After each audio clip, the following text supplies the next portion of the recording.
We're going to be talking about something really disturbing, the psychological ramifications of a sexual assault. Now, Dr. Patino, I grew up with sisters. I'm super protective of girls. I was the guy in the fraternity who, when girls got too drunk, I would take them home and take care of them. I was the safe guy.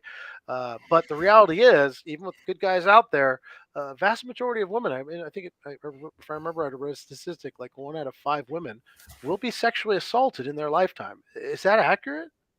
Yes, I mean the statistics are pretty catastrophic, and I think that they're more catastrophic as we allow ourselves to talk about this more openly, right? I mean, in part because um, for a long time, objectivizing women and thinking of them as sexual objects for the gratification of men, and we're not talking 100, 200, or 1,000 years ago. We're talking about 25, 30 years ago, right? So that whole process has been pretty damaging, I would say, in terms of um, how we recognize, how we deal, and how we facilitate survival, right? Because what happens is that whenever you're dealing with a person, with a woman, in particular woman, even though it's not just for women.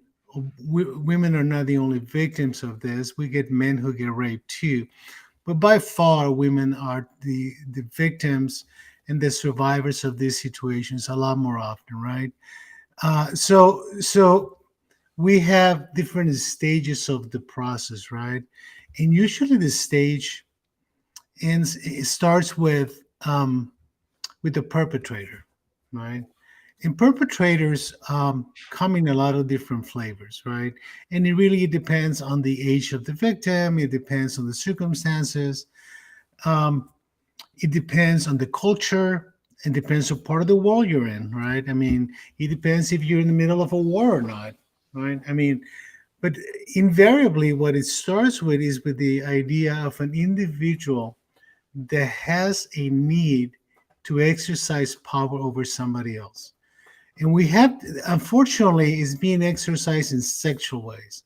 Well, so that brings all kinds of morality issues and cultural, religious issues in terms of our need to protect women, right? Um, and that's a problem in itself, right? Not because we shouldn't be doing it, but we should be doing it respectfully. Mhm. Meaning, there's nothing wrong with trying to protect. I mean, we actually are wired to protect. We're wired to be providers and protectors. I mean, biologically, from the beginning of time, right? However, what we forgot in the process of evolving into a more mature and modern society is that we forget to ask permission to protect, right? So the whole process of protecting may become a problem in terms of recognizing boundaries. Mm. So, Okay. so you said before the show when we were chatting that oftentimes we use certain language that actually is damaging. We talk about the victim of a sexual assault, and the reality is they're survivors. They're the strong ones. Talk about that a little bit. Why is that so important? And I mean, obviously they are the survivors, but why is that language so important? It's tremendously important because number one, they survive, right? A lot of women do not survive situations like this. I mean, because in a lot of situations, the women are not capable of providing consent, okay? And the absence of consent becomes like permission, but the absence of consent also becomes an opportunity for further damage, right? So when you have a vulnerable individual, the whole issue of consent, which has taken hundreds of years, legally speaking, to get into the point of respect of saying no is no and inability is no, right? So that becomes important. But especially in those vulnerable individuals, that it's not only people who are drinking or using drugs, because that in itself creates a vulnerability, um, but the fact that There are people who are vulnerable because they're mentally ill, people who are vulnerable because they grew up in an environment of domestic violence and they perceive their responsibility to satisfy the abuser. I mean, there's all kinds of dynamics that occur in terms of vulnerability. But the problem of rape is not a problem of women, it's a problem of the perpetrator. Mm. And by far, the perpetrator is more commonly men than women. And Yeah, I'm but not saying that there are not women who rape men. It does happen, but that's an exception. That's not the rule. well, then let's get into that. Why would a person, and again, something it's I literally can't even get my head around as a man, would take advantage of somebody sexually for any reason? The main reason is power exercise by sexual means. You know, one of the biggest and most um, common examples is what happened in war. We're seeing it in Ukraine right now. You know, with Russian soldiers not only use torture to victimize individuals, but they also use rape of women, rape of children, rape of men, because they're trying to impose their power in by creating shame, right? Mm. And we know that sexuality is an uh, easily taking advantage to shame people, right? And it can be shamed by rape, or can be shamed for making fun of you, can be shamed by saying that you're sexually inadequate. There's a lot of different ways. Rape is the maximum way of exercising power over someone. But there's in war, there's a tendency towards subjugation, right? But not the subjugation of the women, the subjugation of the men, Mm. right? If Interesting. you have a wife, if you have a daughter, and you're witnessing them being raped, it's going to create so much shame and anger and frustration and hate, right? That you have to pull back, right? Because if you don't, you're going to die. Right? So they can justify subjugation, and they can justify killing you because now you hate me because I raped your wife. Mm. Right? So there's a whole dynamic that is occurring in a situation like this that requires that we pay attention, right, to these situations. But what makes a rapist is a complicated process, right? But it starts with power, then follows with culture and education, and follows with some psychological factors like your personality, being narcissistic, being antisocial, the involvement of drug abuse in combination with those other factors. And then learn cognitive distortions, meaning that we have learned to justify rape, right? Oh, she provoked me, right? Her skirt was too short. She was showing her breasts too much. She Or was kind of she didn't stop me, even though maybe she wasn't able to because the situation, right? exactly, or she was kind of provoking me sexually. Mm. I know what she wanted. I mean, how many times have you heard she wanted it, right? And when you say something like that, you're not talking to convince anybody else but yourself, right? You're justifying it to yourself. But it does require some degree of shamelessness, right? That you're not capable of understanding that the person you're abusing is another human being, right? Not being empathic to that situation. But there is a whole cultural process that has evolved over years. I mean, you grew up in somewhat of a Latin environment. I did too. You know, we talk about our responsibility to protect the woman's virginity, right? Like if the woman's virginity is her property. No, it's not. Virginity is the property of a woman, and she can do with it whatever she wants with consent, right? So this whole idea that I had to protect the honor, right? And that goes back centuries, right? In terms of the kings having the right for every woman that was going to get married before they went to bed with their new husband, right? Prima nocte. Yep. Okay, so those kinds of things have evolved over time as cognitive distortions of justifying your right to rape, Mm. right? So when you have somebody who has cross the line into imposing his power and authority and manhood on another human being just because they want to or because they feel like it, right? Then you it's very difficult to revert that. And I have to tell you, I treated for many years, probably 10 years out of my 30 years in practice. What I did is I treat sex offenders, right? Hmm. Mostly teenagers who were adjudicated by the court because of sexual abuse of children. Some of them will be on probation for the rest of their life. So I had an opportunity to do a lot of psychosexual assessments. And I can tell you that without supervision and without power and control, which is the law, it's extremely difficult to help these people if they need help, right? Because they don't recognize that they have a problem. Hmm. Interesting. So we've talked about the offenders. Let's talk about the survivors. What does one do? How do they get through it? What are the next steps? Well, we have to keep reminding them that they survived, right? And what happened to them, not because of them.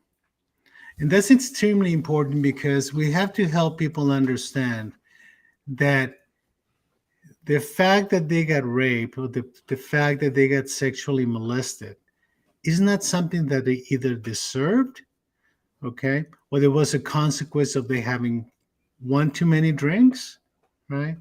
Or Or wearing a short dress or or whatever. showing your Right. breast, whatever, it doesn't matter. And I was telling you before we started the program, I don't care if a woman is walking naked on the street.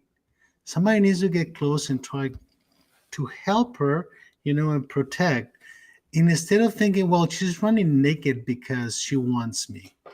That's the ultimate form of antisocial narcissism, right? Mm. Why does it have to be about you? Maybe it's about her and she needs help. But you can't we need to stop this idea that we have the right to impose our presence in somebody else's boundaries. I'm not talking about even physical touch. If we're going to walk into somebody's emotional space before we walk into their physical space, we have to ask for permission, right? Women are not property, okay? And we don't have the supreme right, whether by God or by manhood or by whatever, or by history and culture that tells us, you're my property. And unfortunately, in some cultures in the world today, That's that still is the the attitude, yes. right? So, like I said, we have these women. We don't want them to see themselves as victims. They didn't do anything to force this upon them. It was something that happened to them, not something that they did. Or, like I said, they were raped. Somebody raped them. There's a that subtle language, but a significant difference. So, how do they get through it? I mean, there's obviously the physical part. You have to have a medical exam, make sure you didn't pick up any diseases, get any, get pregnant. If there's any physical issues, fix that. But what's the healing process? How do they move forward? Nowadays, and actually, I'm recommending to, because I do a lot of ketamine, I recommend to emergency room doctors that if they're going to do an examination of a rape victim and they have to put them down to sleep, to use ketamine. Because in ketamine allows you to, with victims who are fully aware of what's happening to them, it's a very frightening experience. And the risk of PTSD is higher, right? When you have full awareness of what's happening to you because you think you're going to die. So, in that process, our brain encodes the memory as a way of protecting you from situations like that. But if the encoding of that memory goes wrong, then you may have PTSD. That's how PTSD happens, whether it's war, whether it's rape, whatever it is. So if you use ketamine early in the process of a situation like that, then you may reduce the risk of PTSD significantly. So that was actually learned in the first Gulf War, which is a really fascinating fact. But the other thing that you have to do is you have to make sure that you're not walking on eggshells around them, right? That is one of the first things that we all do, whether it's in a rape situation or one of your kids attempting suicide, because you're afraid of saying the wrong thing. So the best way to not say the wrong thing is to not say anything, right? So because sometimes you have this feeling that you have to do something, that you have to protect. So what the only thing that we need to say is I am here, right? I'm glad you survived. And if you need to talk to someone, I'm willing to listen. Now, you have to really be able and willing to listen empathically without having a need to fix the problem. Because what you want to, when you're walking on eggshells around somebody who survived a rape, they know you're walking on eggshells. They recognize that you're kind of distant, that you don't know what to say, right? So you have to approach with empathy and extend a hand to help and say, I'm here, right? And the only thing that you need to keep doing is telling them, I am here to listen to what you have to say, and I'm glad that you survived. So, what do you say then, or what advice can you give to those families and friends around that person, that survivor? How do they deal with it? Because there's, I mean, obviously, if it's someone's child, there's a tremendous amount of anger, there's frustration, there's all sorts of emotions going on. So how do they how can they take care of themselves so they can obviously then move on and take care of their loved one who had the assault or the rape? I have three daughters, and sometime asked me in a deposition during a legal case with a sex offender that how would I feel if one of my children was raped? And my response was, I would feel like killing that person. Okay, that doesn't mean that I want to kill that person, but we have to recognize that there's validity to how we feel and that we have to be in control of what we feel, right? Because we, as a society, live in a world of laws. Okay, sometimes not very fair, but in general, right, we have to follow the steps, right? And the steps of the law in this country, in the United States, are pretty slow, right? So that's frustrating. But you cannot negate your own emotions, and you have to be willing to talk about them, right? Either with somebody who's willing to listen or see somebody professionally. But it's important that there is a support group, okay, of other people that have learned to deal with this, right? Because cool heads have to prevail. Okay, I mean, you have to stay focused on what is the purpose of the legality of this process and be prepared for good things and bad things to happen, right? But you have to utilize your own internal resources to have some level of control. Now, you have to do what we do with grieving, right? Because a situation like this for the family is having lost something, okay? But nobody is going to grieve more than the survivor, right? So you have to recognize you're grieving. And the grieving can turn into anger, can bring to sadness, can bring into frustration. All emotions can come out. It comes in waves, right? I mean, there's sometimes you're very logical and you follow the steps as a family. How do I help? What do I need to do? What do you want me to do for you? And then sometimes you feel like crying, right?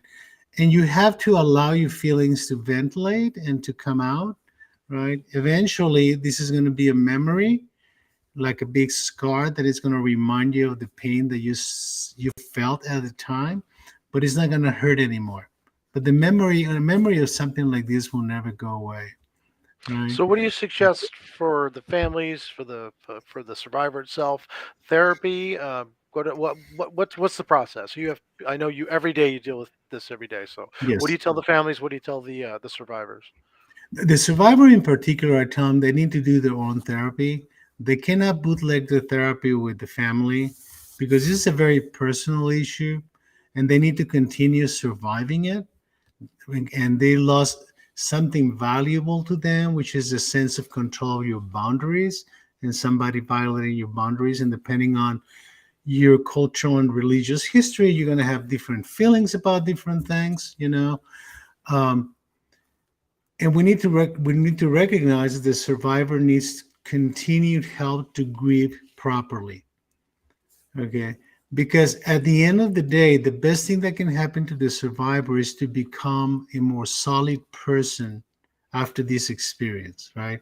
Let the law take care of what they need to take care of.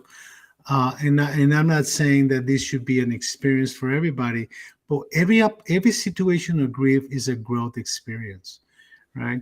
So how do you become a better person after this and not a wounded person after this, right? And that requires some professional help just for her.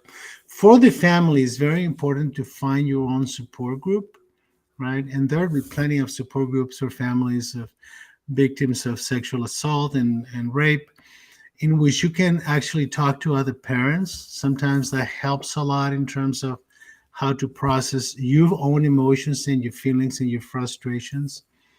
Okay. With understanding that the survivor is the one in which the crime was committed against. It hurts everybody else. Okay. But she's a survivor. You are part of the grieving process and you have to do, you do your own grieving. You can't, I mean, it's almost impossible to do it together when it's a child or a young adult, because then they start feeling responsible for what you feel, Mm, and interesting. they lose focus on what they need to deal with, which is their own feelings of violation of the boundaries, the sexual trauma, the issues regarding their self-esteem and their self-image, intimacy issues in terms of how do they deal with future sexual partners in the future. There's all kinds of ramifications in a situation like this. Some of them will get depressed and may require some more professional interventions, but you need to be supportive and available without provoking any more shame and without provoking any more victimization. So, and I was telling you before we started the program that it becomes very important to not become over empathic with their pain, Mm, right? To the point that you feel that you had to rescue them. Okay. It's okay to say, I understand that you feel bad. How do you want me to help? Okay, versus this is what you have to do so you stop hurting. You see, there's a difference on how you verbalize things, because otherwise the patient is gonna, the individual is gonna clamp down and saying, I don't want my mom, I don't want my dad suffering. mm. you know it's not about the family. It's It's about about the her. survivor, yeah. So real quick before we go, because I know our time's limited, I had a person I mentioned that was we were doing the show. Well, I was at the fight gym, and he specifically asked me. He goes, "But what about the men who are also sexually assaulted?" He says, "No one ever talks about that." So briefly, you've had both in your practice. Tell us a little bit about that. Men deals with different psychological and cultural issues. There is a lot more difficult for the men to accept the survivorship, right? And it's a lot easier for them to aggressively hate the perpetrator. I don't believe that there's a lot to be gained from forgiving the perpetrator, right? I think the perpetrator in situations like this must confront their own inadequacies and their own legal consequences. And I'm all in favor of that. Um, but when it comes to men who have been molested, who have been raped, um, it's probably a lot more shameful because it's a lot less expected, right? And it becomes very, very complicated when the perpetrator is a family member. And we see a lot of that. So we have to approach the survivor of sexual assault who's a man a little different, right? Giving them a little more space, uh, because it's very easy for us men to clamp down. And that's one of the main reasons men don't seek help, right? Because of the shame of something is wrong with me. Uh, I think that culturally, um, women have become much more willing and able to recognize their assets and their ability to survive. And I always like to tell women, and I'll get back to the men in a minute. I always tell women, uh, you have survived for a reason, and the reason is your value as a human being that keeps you going, right? Whether it's suicide or rape or whatever it is, the fact that you're still alive represents a lot of your value as a person, right? Uh, So with men, it's a little more difficult for them to hear that, and they kind of get close a lot faster. So it takes a little more time, but they also need a lot more space. And are there any free resources for people to get more information on this, or a place to go for therapies and things like that? Oh yeah, there's actually all kinds of. If you go online, there's all kinds of support groups. There's all kinds of crisis lines. There's all kinds of therapy specialized on this particular situation. And usually, the initial stages of therapy are supported therapies, and then you move into cognitive behavioral therapies for the survivor. And group therapy can be of some help too. I really encourage initially to do individual therapy, whether it's with a psychologist or a therapist, right? And this is not about therapy to hate the perpetrator. Again, the perpetrator is the responsibility of the legal authorities. Uh, and the reason is perpetrators who take enough risk to perpetrate are a huge risk to reperpetrate, right? Absolutely. So they need to be stopped. Well, doctor, thank you very, very much, and I'm sure this helps a lot of people to get through what happens, unfortunately, probably on a daily basis in our society. Really appreciate your help and your words, and we'll see everybody again next week. Vince, we'll see you next week. You take care of yourself too. Take care.